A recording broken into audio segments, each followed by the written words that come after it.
Morris, anak.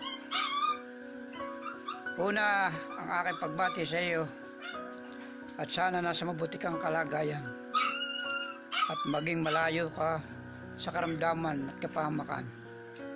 Kung kami naman ang nanay yung laging ko kumustahin, labis kami nagpapasalamat at lagi mo kami naalaala. Morris, ang akin lang sasabihin sa iyo, lagi kang mag-iingat sa iyong sarili.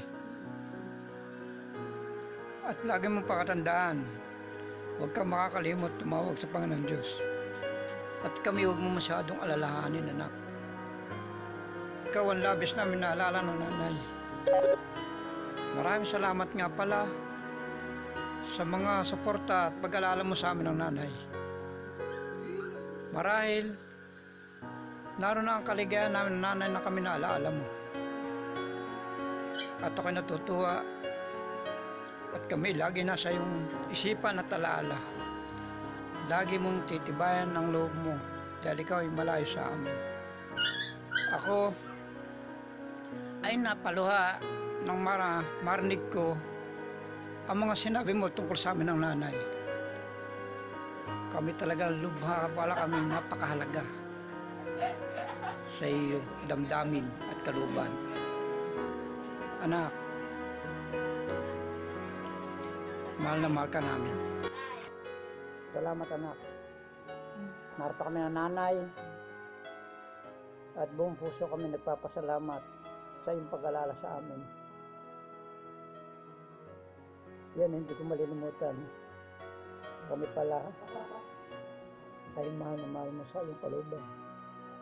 Huwag mo laging kalilimutan. Lagi mong iisipin, mahal ka namin ng nanay. Laging nakatuon ang aming isipan at pagmamahal sa iyo.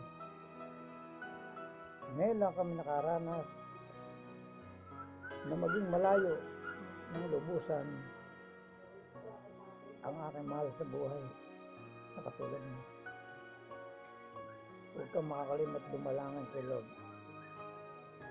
Siya lamang ang gabay sa ating buhay.